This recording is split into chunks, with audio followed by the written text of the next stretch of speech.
Book 2, at the very beginning. Black Elk and Chief Seattle.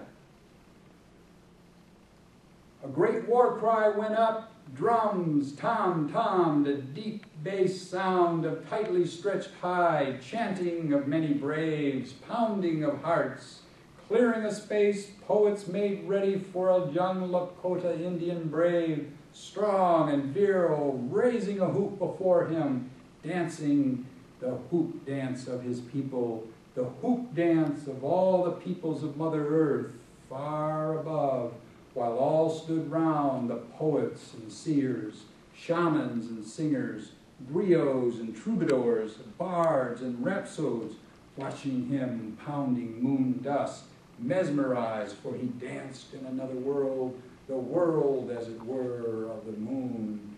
Behind him all could see the hoop of the earth, beyond the hoop of the moon, the hoop of our rotating solar system, the hoop of the spiraling Milky Way, the hoop of the endless galaxies.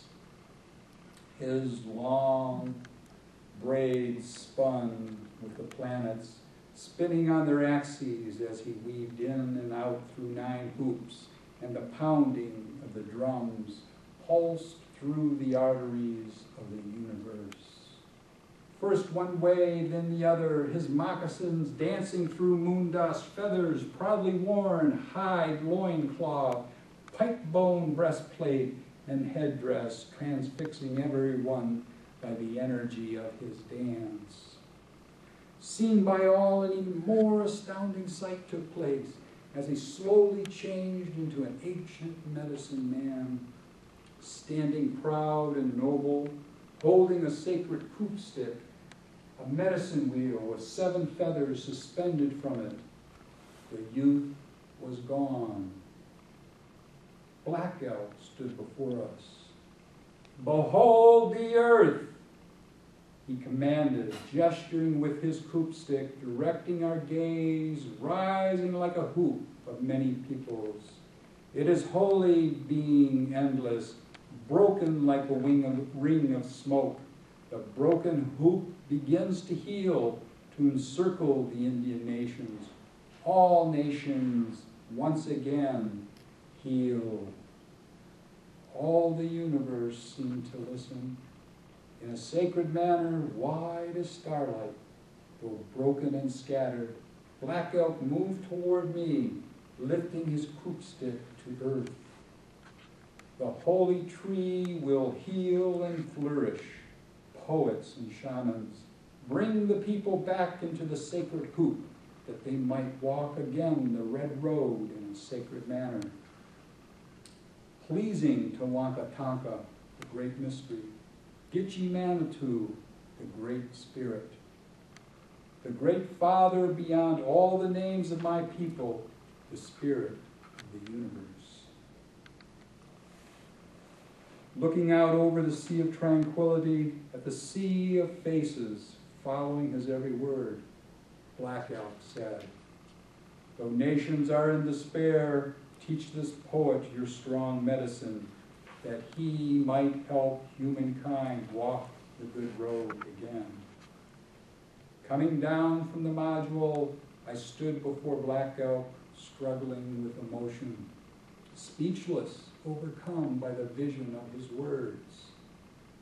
Black Elk began chanting, raising the hoop, raising the vision of man, not white, not red, but human, before the universe. The good earth spinning in the background. And then he said, it is hard to follow the great vision in the world of darkness. Many men get lost among the shadows. Turning round to all the assembled poets on all sides, Black Elk said, we must be the pathfinders for this poet.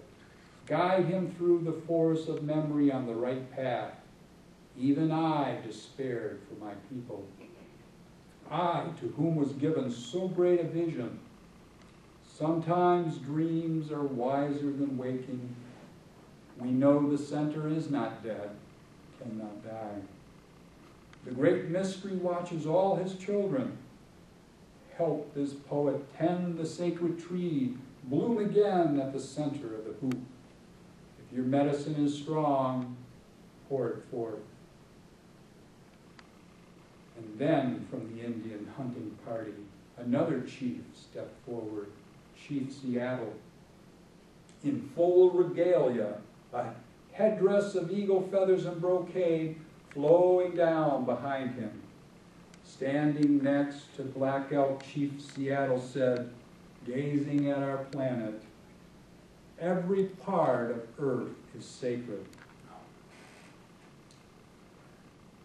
Sacred to our people. Pine needles and sandy shores, dark woods and meadows, the humming insect and the howling wolf, all are holy. The earth is our mother. What befalls her befalls the sons of earth. Earth does not belong to man. Man belongs to the earth. The great mystery has woven this web. Man is but a strand within it. Our God is the God of all people. The earth is precious to him. To harm the earth is to heap contempt upon him. We must preserve the land for all children. There is only one God, and we are brothers after all. Black Elk, you must teach this poet your strong medicine. Take him to the caves below. Before our people, time before time, before we cross the land and ice, into the deep caves of the past. As into a sweat lodge he must go. Teach him the ways of earth people, so that his tongue may chant the song that will help the world tree grow again. At last, a great circle of peace hooped the globe. With those words, the great chief passed back into the hunting party, his words in the moon air, leaving all pondering deeply what he had said. Black Elk broke the silence. The great chief has spoken. The path is laid before us. I and he who must tell the tale shall lead. The rest of you remain upon the moon. Consider what in your turn you must teach. Choose your lessons wisely. Guide him aright. Help him become a living dream catcher through which all that is bad will pass, while hooping the will of the Great Spirit, as far as a brave can serve him for the good of the tribes and many peoples. Ending, Black Elk turned to me, gesturing to grasp his wrist, saying, "Come." Holding aloft his croup stick, with firm shakes on high, near the medicine wheel I closed my hand around his wrist, feathers brushing across as I did. I felt a strength I had never known, a tingling sensation, feeling more alive than I had ever been. Swiftly we rose from the surface of the moon, leaving behind the Parliament of Poets as an Indian war cry sent us on our way.